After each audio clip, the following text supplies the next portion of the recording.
Welcome back, my coincidentally coherent cosmologists. I'm your quantum superposed existential coordinator, simultaneously existing and observing across infinite fine-tuned realities. You're tuned into the Multiverse Employee Handbook, the only podcast that treats your improbable existence like a corporate policy that somehow got approved despite multiple violations of the laws of probability.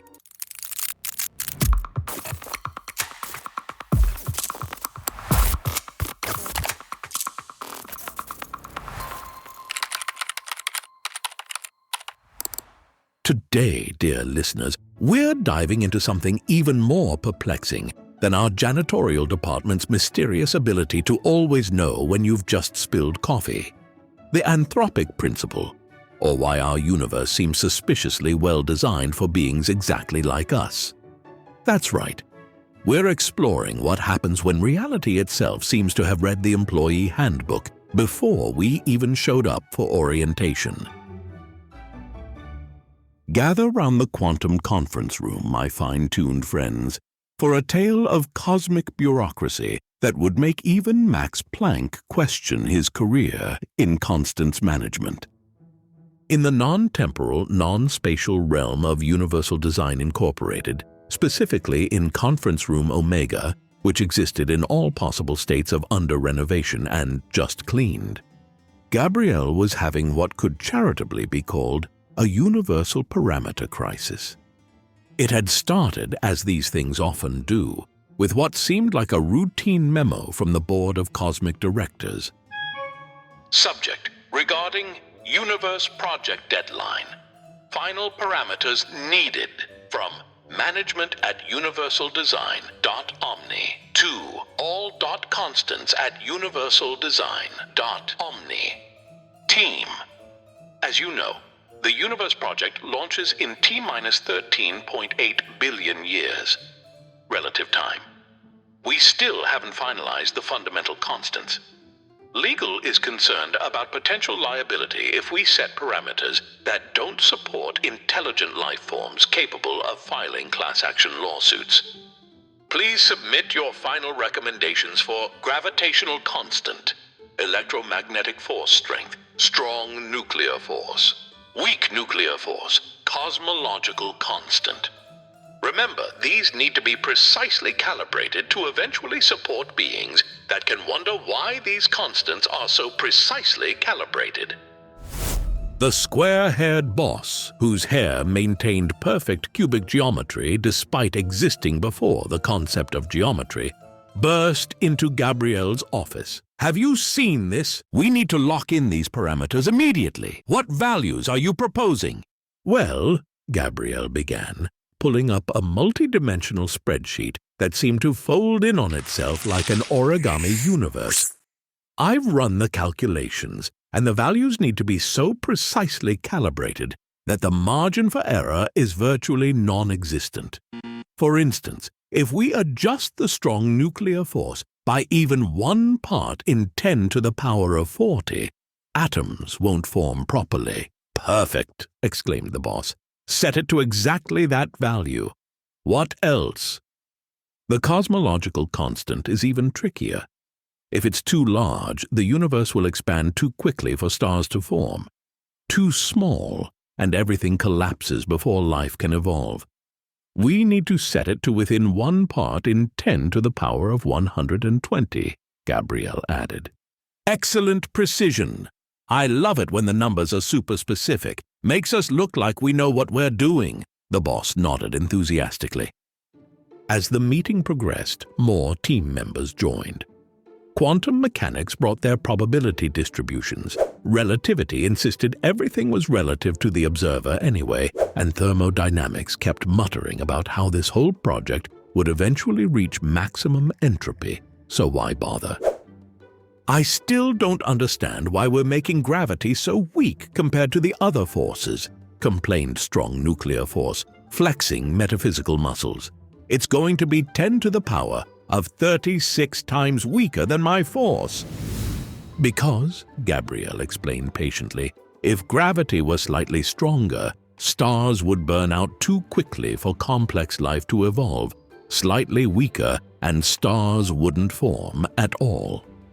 "Sounds suspiciously convenient," muttered Dark Energy, who had been added to the project at the last minute when someone realized the universal expansion calculations weren't balancing. That's when Multiverse Theory, an intern from the Theoretical Possibilities Department, spoke up. "What if, hear me out, we create every possible universe with every possible combination of constants? Then at least some of them would support life, and those universes would contain beings wondering why their constants seem so perfectly fine-tuned." The room fell silent as everyone considered this proposal. "That sounds," the boss began slowly, "like a massive waste of resources and a clear violation of our budget constraints. But also, it would save us from having to make these precise decisions. Let's do it. We'll create infinite universes with random constants, and somewhere in that cosmic portfolio, intelligent beings will evolve who can appreciate our work, and more importantly, who can file the paperwork to justify our department's continued existence."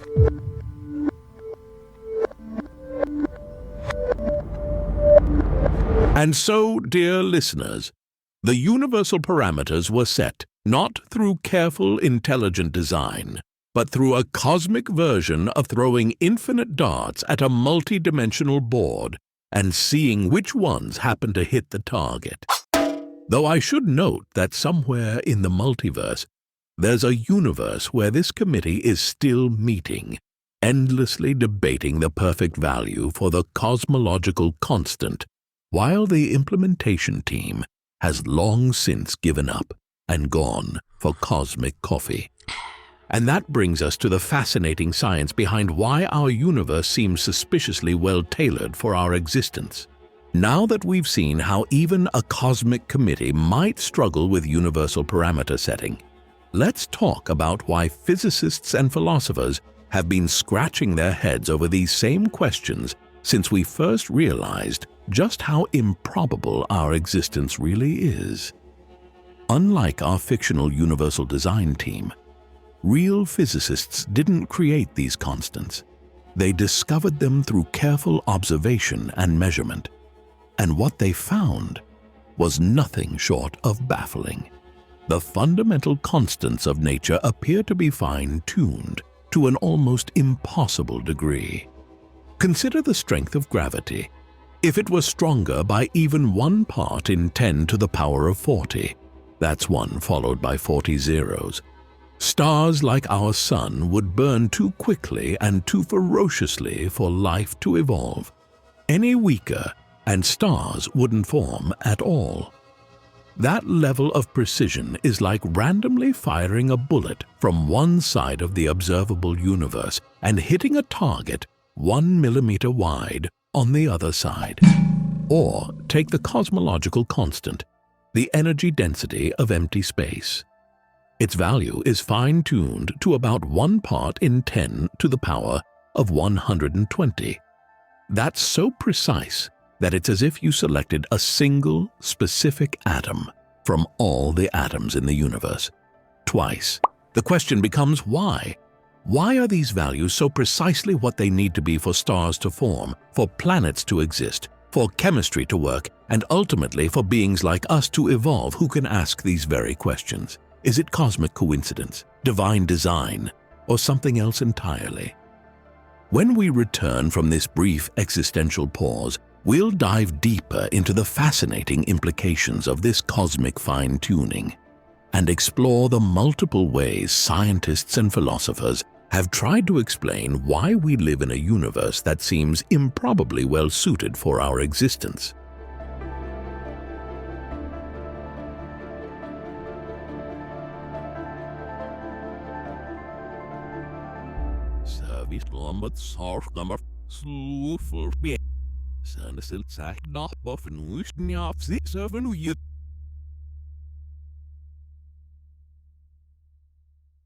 Welcome back, my suspiciously well-calibrated cosmonauts.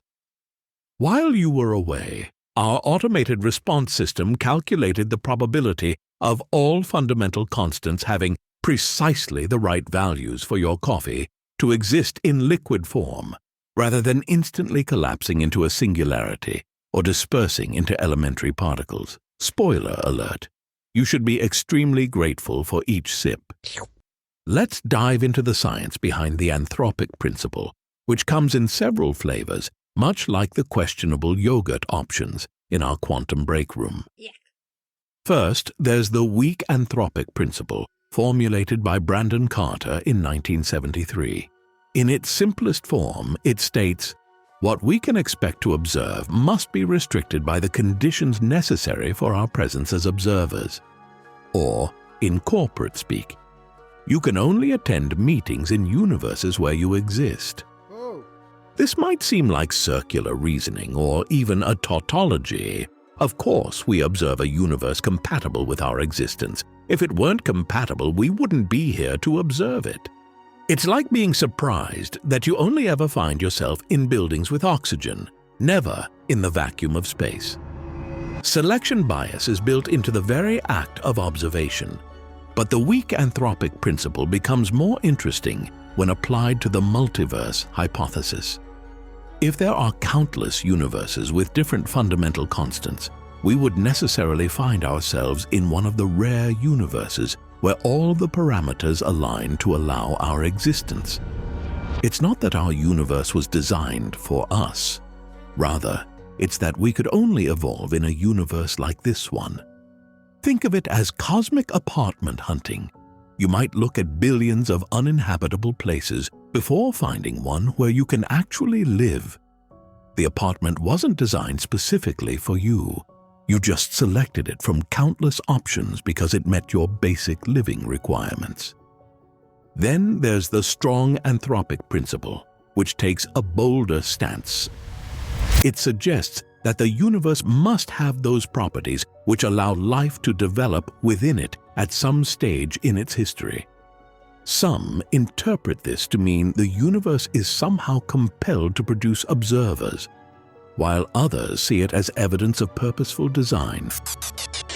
John Barrow and Frank Tipler extended this into the final Anthropic Principle, proposing that once intelligent information processing comes into existence, it can never die out.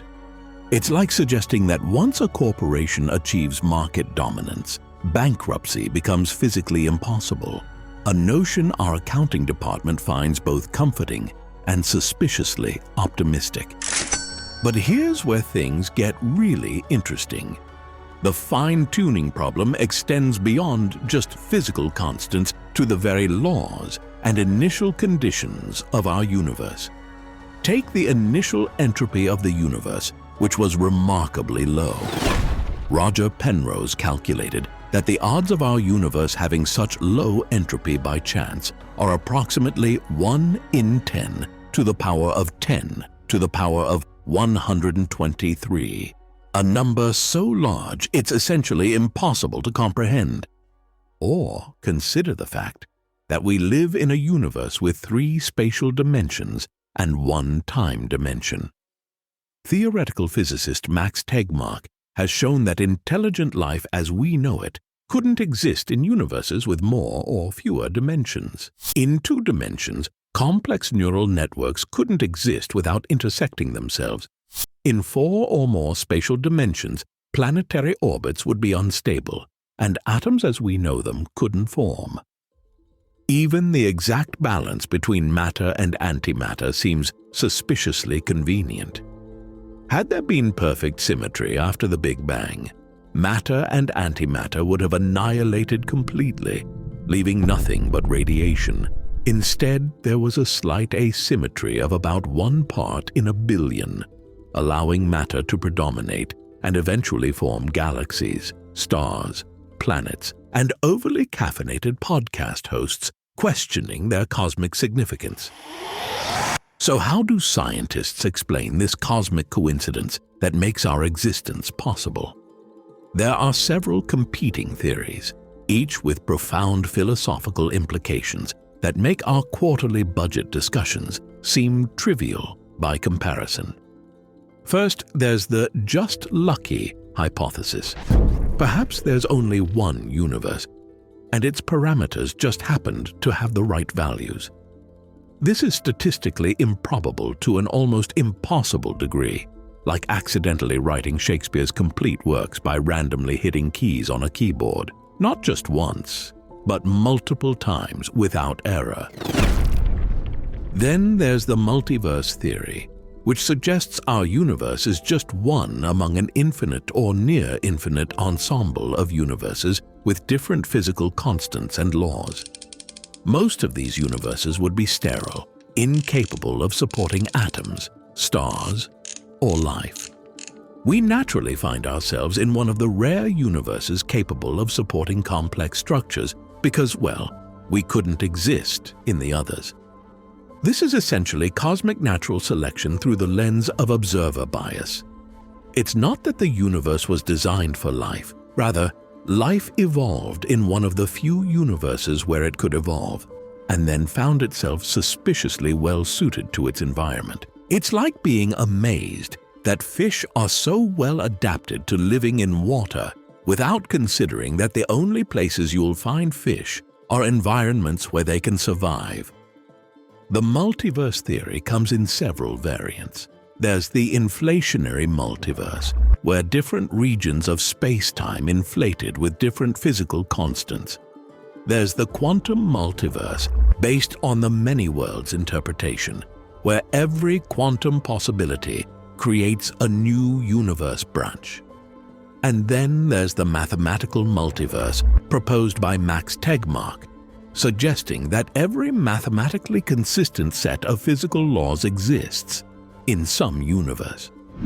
Then there's the simulation hypothesis, which suggests we exist in a computer simulation created by an advanced civilization. In this view, the fine-tuning is deliberate. Our universe is a simulated environment with parameters carefully chosen to make it interesting. It's like discovering you're living in a cosmic version of The Sims, and someone adjusted the settings to ensure you could evolve consciousness before they got bored and moved on to another game. For those of a more theological bent, there's the design argument. The universe was intentionally created with precisely the right parameters to eventually allow intelligent life. This interpretation sees the fine-tuning as evidence of purpose rather than coincidence. However, it raises the question of who or what did the designing and why they chose these specific parameters, opening a cosmic regression problem that makes our office's nested folder system, where each folder contains another folder named Important, Final, which itself contains another Important, Really Final, and then contains another Important, Really, Really Final. Well, you get the idea. And this seems logically straightforward by comparison. Some physicists, including string theorists, propose a more elegant solution. Perhaps the fundamental constants aren't truly independent, but are derived from a deeper, more unified theory we haven't yet discovered. In this view, the apparent fine-tuning is an illusion created by our incomplete understanding of physics. It's like being amazed that all the pieces of a puzzle fit together perfectly without realizing they were cut from the same original image. Perhaps the most intriguing possibility comes from Smolin's theory of cosmological natural selection. He proposes that black holes might create new universes, and these daughter universes inherit slightly modified physical constants from their parent universe. If universes that produce more black holes create more offspring universes, then we would expect to find ourselves in a universe optimized for black hole production. Interestingly, the same parameters that make our universe good at producing black holes also make it good at producing life, a cosmic correlation that might explain the apparent fine-tuning without requiring infinite universes or intelligent designers. The Anthropic Principle ultimately leads us to the boundaries where science, philosophy, and sometimes theology meet. It's not just a question of physics, but of meaning. Are we cosmic accidents? The inevitable outcome of natural processes, or something more purposeful? The Anthropic Principle forces us to question not just how the universe works, but why it works the way it does.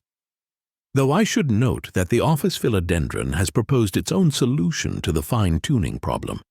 Perhaps the universe isn't fine-tuned for life in general, but specifically for photosynthesizing entities, with humans merely serving as the necessary carbon dioxide exhaling stepping stones in a grand cosmic gardening project. This theory has been filed under suspiciously self-serving cosmic hypotheses, alongside the universe as giant greenhouse and dark matter, actually just plant food. The review committee plans to examine these proposals immediately after solving the more pressing question of why the universe would create beings capable of inventing plastic plants, which seems a clear violation of any sensible cosmic plan.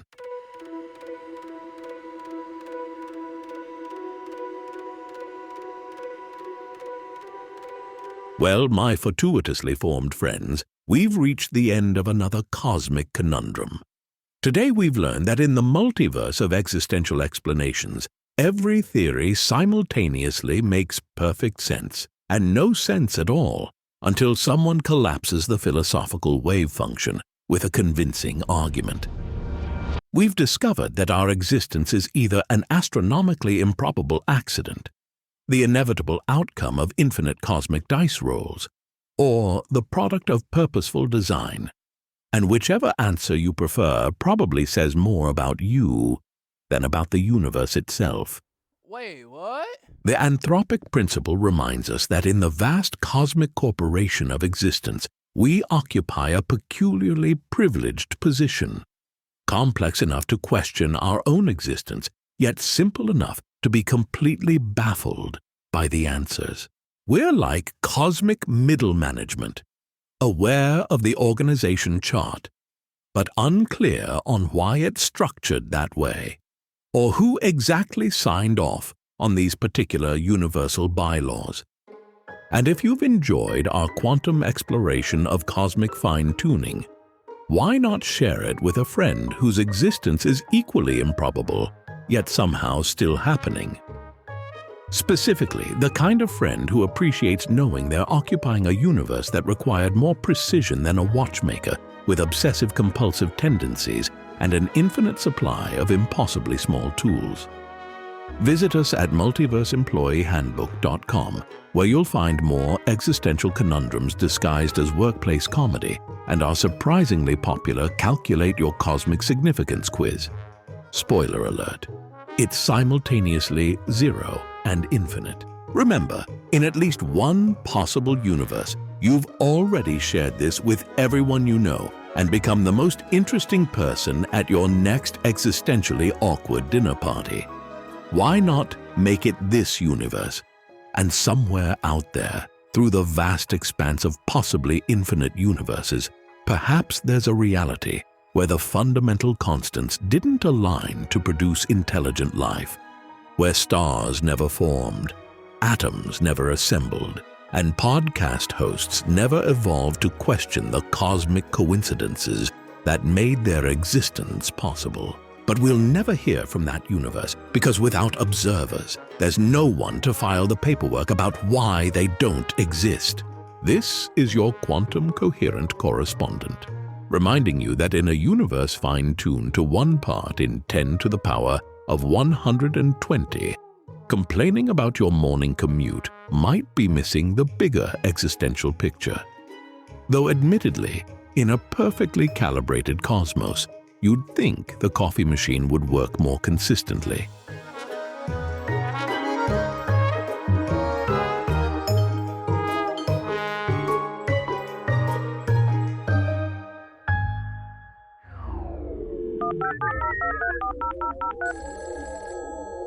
Hey everyone, this is Angela from Dover, Missouri.